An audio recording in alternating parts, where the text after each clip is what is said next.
율법은 좀 더 나은 것이 올 때까지, 최소한의 바운더리입니다. 그럴 수밖에 없는 이유가 율법은 상황과 환경에 따라서 어떠한 그 내용을 담아내는 그런 그릇이기 때문에 상황과 환경에 따라서 변해야 됩니다. 내용은 그대로 가지만 원래 하나님의 목적은 온 열방이 한 가족으로서, 한 가정으로서 하나님의 나라가 되는 것인데, 지금은 일시적으로 유대인들만, 그러니까 이스라엘 사람들만 선택을 하셔서 그들을 먼저 변화시켜서 그들을 통해서 온 열방을 구원하시려는 하나님의 계획이기 때문에 유대인들과 이스라엘의 그 상황에 맞는 그러한 법을 하나님께서 제정을 하시는 거죠. 그래서 당연히 온 열방이 하나님의 나라가 됐을 때는 당연히 이 율법은 변해야 되는 거죠. 변해야 되는 것이고, 마지막 날에는 율법이 필요가 없는 거죠. 어떻게 보면 우리들의 마음이 온전하게 변화가 되면, 양심이 온전하게 회복이 되면 율법은 필요가 없는 거죠.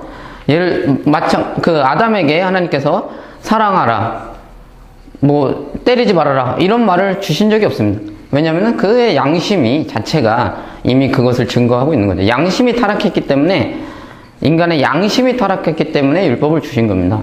그래서 양심의 회복은 곧 법 없어도 사는 사람이 되는 거죠. 그것처럼 율법은 태생적으로 좀 더 나은 것이 올 때까지 일시적으로 존재하는 것일 수밖에 없습니다. 태생적으로. 왜냐하면 율법은 온 열방을 회복하는 하나님의 그 비전에 봉사하는 것이기 때문에, 일시적으로 봉사하는 것이기 때문에 태생적으로 한계가 있습니다. 히브리서 8장 5절에서 6절 보면, 그러나 그들은 하늘에 있는 것들의 모형과 그림자에 지나지 않는 땅에 있는 성전에서 섬깁니다. 모세가 장막을 세우려고 할 때에 너는 명심하여 내가 산에서 내게 보여준 그 모형을 따라 그 모든 것을 만들라 라고 하신 하나님의 지시를 받은 것입니다. 그러나 이제 그리스도께서는 더 훌륭한 직무를 맡으셨습니다. 그가 더 좋은 약속을 바탕으로 하여 세운 더 좋은 언약의 중재자이기 때문입니다. 그쵸? 당연히 그렇습니다.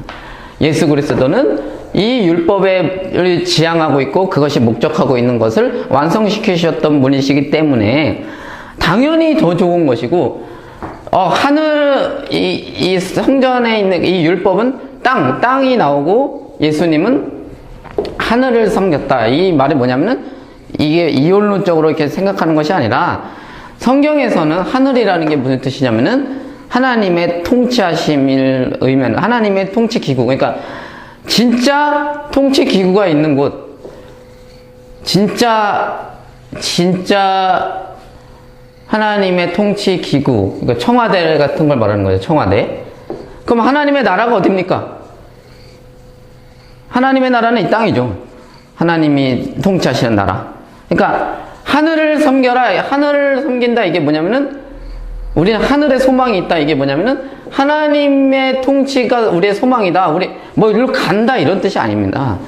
그래서 모세는 구속 언약이기 때문에 하나님께서 이 땅으로 하늘과 땅이 온전하게, 하나님의 뜻이 이 땅에 온전하게 이루어지지 않았기 때문에, 하나님의 뜻이 이 땅에 온전하게 이루어지지 않았기 때문에 일시적으로 이 땅에서 하나님께서 역사를 하시는 거지, 예수 그리스도는 예수 그리스도 안에서 하늘과 땅이 하나가 되는 거죠.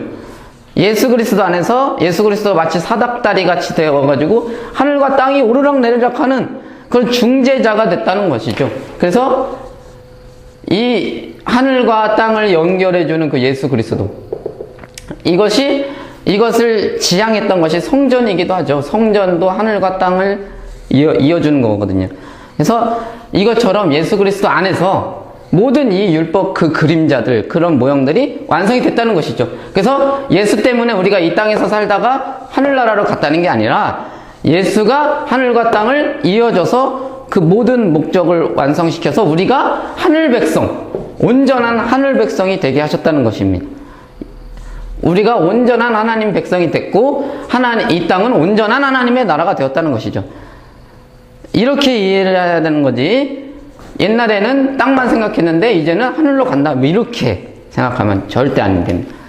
어쨌든 간에 이런 것은 율법은 태생적으로 한계가 있는 것이고 변해야 될 것이라는 것이죠.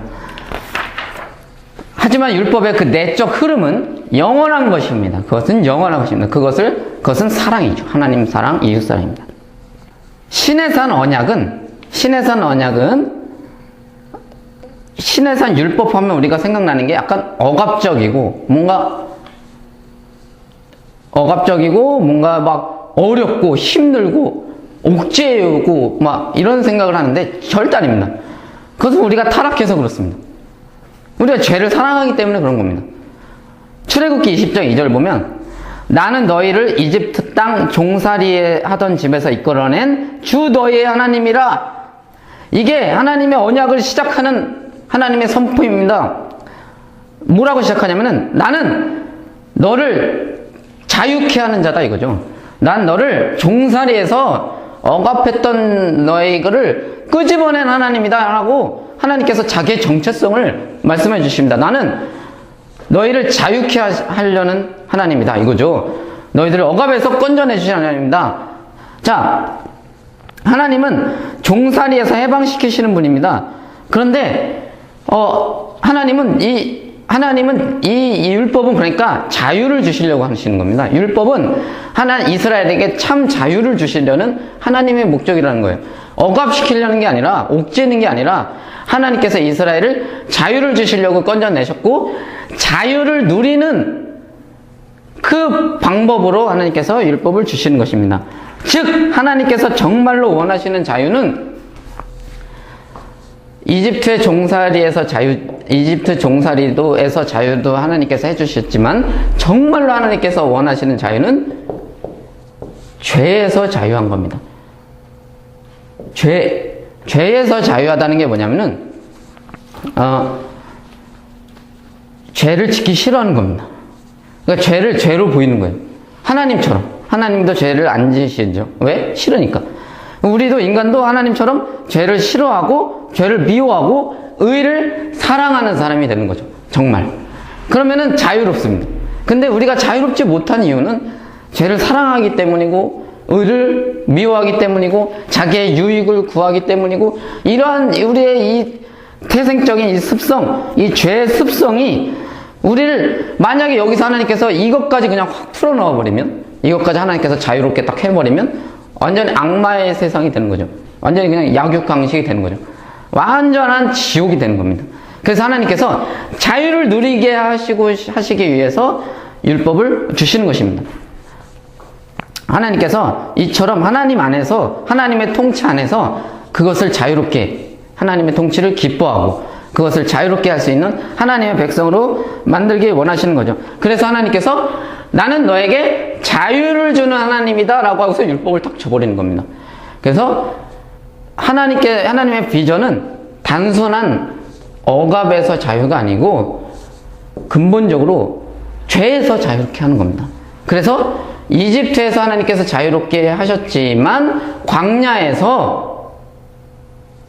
생활을 통해서 이제는 이스라엘의 그 내면적인 하나님을 신뢰하지 못하고 그 이기심과 옛 습성이 가득한 그것을 하나님께서 이제 광야에서 내적으로 또 치고 들어오시는 거죠. 그래서 단순한 민족 해방의 역사가 아니라 죄에서 자유케 하기 위한 하나님의 열심입니다. 이것을 완성하신 분이 당연히 예수 그리스도죠. 당연히 예수 그리스도. 그래서 예수 그리스도는 단순한 죄에서 해방하시는 분일 뿐만 아니라 그들을 이 민족의 억압에서도 하나님께서 해방하실 분이십니다. 그래서 그 예수 그리스도는. 그래서 우리는 너무 여기에만 쏠려 있지만 이것도 중요한 겁니다. 이집트에서 해방시키신 것도 중요한 겁니다. 그래서 이 두 가지를 온전하게 하시기 위해서 예수 그리스도가 그것을 완성하시는 것이죠. 예수 그리스도가 그것을 완성하시는 것입니다. 어쨌든 우리는 하나님께서 진짜 자유를 주시기에 율법을 주셨다. 자유를 주시기에 율법을 주셨다. 율법이 없으면 자유는 없다. 율법이 없으면 완전히 지옥의 세상이 되는 거고 악마의 세상이 되는 거고 그러니까 자유는 하나님의 통치 안에서 누리는 것이다. 하나님의 통치를 기뻐하는 것이다. 뭐 이렇게 이해를 하면 될 것 같습니다. 요한복음 8장 34절에서 36절. 그리고 너희는 진리를 알게 될 것이며 진리가 너희를 자유케 하리라. 예수께서 말씀하셨습니다. 우리는 아무에게도 종노릇한 일이 없는데 당신이 어찌하여 우리가 자유롭게 될 것이라고 말합니까? 잘 보세요. 정말 이 이스라엘 백성들은, 이 유대인들은 착각을 많이 합니다. 아까도 말씀드렸다시피 이들은 이집트의 자유만 생각한 거예요. 그리고 더 솔직하지 않습니다. 이들은 로마의 압제 아래 있었어요. 솔직하지가 않아요. 왜? 그 안에서 자기는 나름대로 자유롭거든요.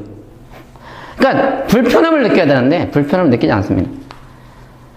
이들은 정말로 하나님께서 이집트에서의 자유만 자유라고 생각한 것도 아니고, 원래는 이렇게라도 생각을 했거든요. 로마의 압제, 우리 로마의 압제 예전에는 막 헬라의 압제 이런 데 막 마카비 혁명이 일어나고 막 목숨을 다해 거기서 해방해서 하나님 나라를 이루려고 목숨을 바쳐 싸웠는데, 이제는 뭐 그러지 않습니다. 이제는 바리새인들은 로마가 압제를 하니까 살아남는 법을 다 배웠어요. 그러니까 자기들끼리 양심, 정신 승리하는 법을 배웠습니다.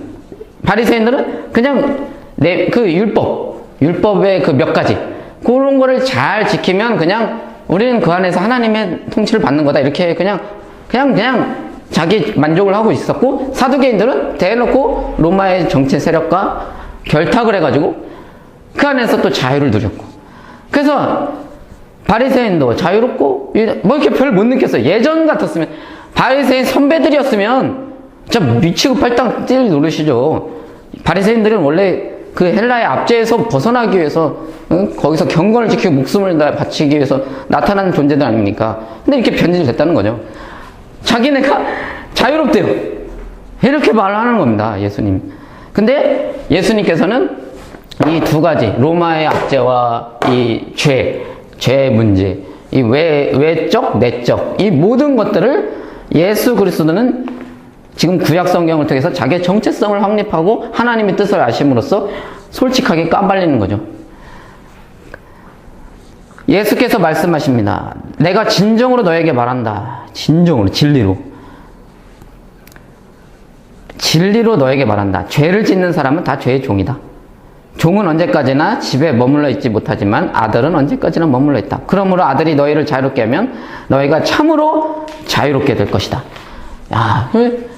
예수 그리스도가 말씀하시는 거죠. 죄를 짓는 자는 누구나 다 죄의 종이다. 너희들은 종이다, 이거예요. 그러니까 얘네들은 나는 자유자다, 이러는 겁니다. 이스라엘의 역사를 이들은 알았어야 됐어요. 이 구약 성경을 정직하게, 솔직하게 봤어야 됐습니다.